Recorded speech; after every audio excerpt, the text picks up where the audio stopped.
छोटी सी बात याद आ रही है। एक छोटा सा बच्चा था प्रेमियों, रहा होगा लगभग 5 वर्ष का।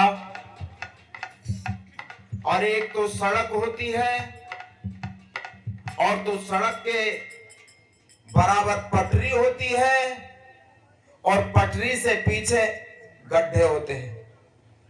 उस गड्ढे में भी गड्ढा खोद रहा था वो 5 वर्ष का बच्चा। और उधर से एक जोड़ा आ रहा था और जोड़ा कैसा था? उम्र तो 50 वर्ष हो चुकी थी, लेकिन कोई बच्चा उनको नहीं हुआ था। तो वो कल्पना में चले आ रहे थे, आपस में बतियाते, हमारे भी कोई संतान होती। उस बच्चे पर नजर पड़ी, वो बच्चा गड्ढा खोद रहा था। प्रेमियों, उन दोनों ने कहा, बेटे तुम ये गड्ढा क्यों खोद रहे हो? बच्चे ने कहा, मैं इसलिए खोद रहा हूं कि जो रास्ते पर नहीं चलेगा, सड़क पे नहीं चलेगा तो पटरी पे चलेगा, और पटरी पे भी नहीं चलेगा तो गड्ढे में गिरेगा। उन्होंने कहा, भाई बच्चा कितना समझदार है, छोटा सा बच्चा है, कितना ही, भाई ये तो बहुत समझदार है। उन्होंने कहा, बेटे हमारे घर में कोई बच्चा नहीं है, हमारी कोई संतान नहीं है, हम तुमको अपने साथ ले जाना चाहते हैं, क्या तुम चलोगे? तुम्हारे माता पिता?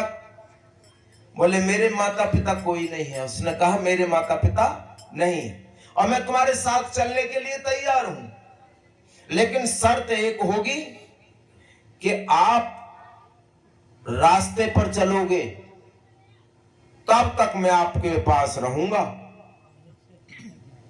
और रास्ते से अगर हट जाओगे तो मैं तुम्हारे पास से स्थान छोड़ दूंगा, चला आऊंगा। शर्त स्वीकार करके उसको घर ले गए, लालन पालन किया। तो हमारा पुत्र है, ये हमारा बेटा है। बड़ा प्यार से पाला जा रहा था बच्चे को,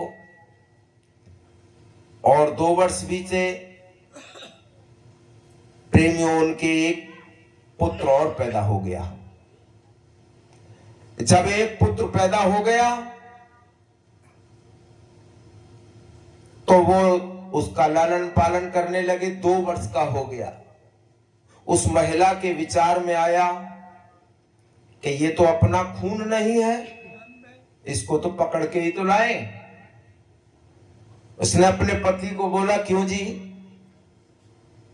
ये तो अपना खून नहीं है, ये तो हिस्सा बंटवारा कर लेगा इस प्रॉपर्टी में से। ने कहा, तू ऐसी बात क्यों करती है, ये भी तो अपना ही बेटा है ये भी। उन्होंने कहा, अपना कैसे हो सकता है, अपना खून तो नहीं है ना ये। ने कहा, बात तो सही है, खून तो नहीं है। फिर ऐसा करो तो इसको मरवा दो। उसने कहा, यार बात तो तू सही कहे, खून नहीं है भाई ये अपना। और उसको मरवाने की योजना बनवा डाली। क्या योजना बनाई? जंगल खेत में, उनके खेत में फूल बोए हुए थे। बोल दिया, कल जन्मदिन है बच्चे का और इसको वहां फूल लेने के लिए भेज देंगे। वहां कुछ लोगों को फिरौती, वो पैसा देकर के मरवाने के लिए बात तय कर ली। या जो लड़का फूल लेने आवे उसको मार देना। प्रेमियों, वो जैसे ही जन्मदिन के दिन ही वो फूल लेने चला, बड़ा वाला, रास्ते में वो छोटा वाला था। लड़के को भेज दिया। हाँ, उसको भेज दिया। तो रास्ते में जा रहा था तो छोटा वाला खेल रहा था, भैया कहाँ जा रहे हो? कि तुम्हारा जन्मदिन के लिए फूल लेने जा रहा हूं। भैया तुम नहीं जाओगे, मैं जाऊंगा फूल लेने। तो ने कहा, नहीं, माता पिता का भाई कहना है कि तुम ही लेकर के आओगे, नहीं मेरे होते हुए तुम कैसे लेने जा सकते हो।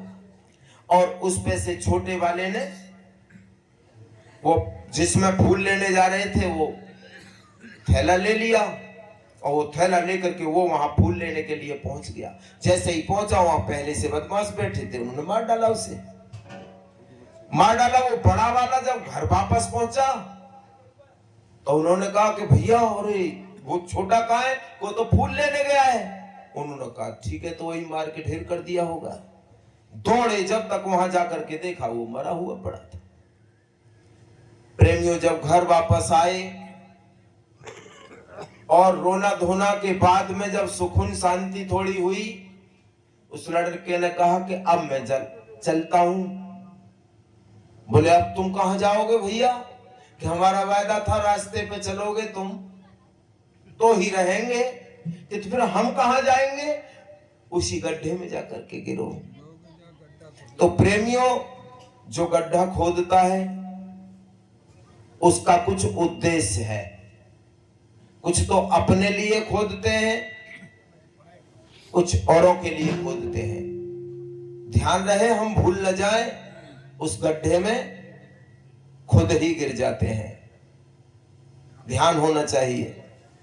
प्रेमियों कुछ लोगों को मैं अपनी बात बताऊं, मैं बोलता हूं तो मेरा 2 मिनट का बोलना भी 2 घंटे जैसा लगता है, इसलिए मैं कम से कम समय में अपनी वाणी को यहीं विराम करके बोलो सतगुरु महाराज की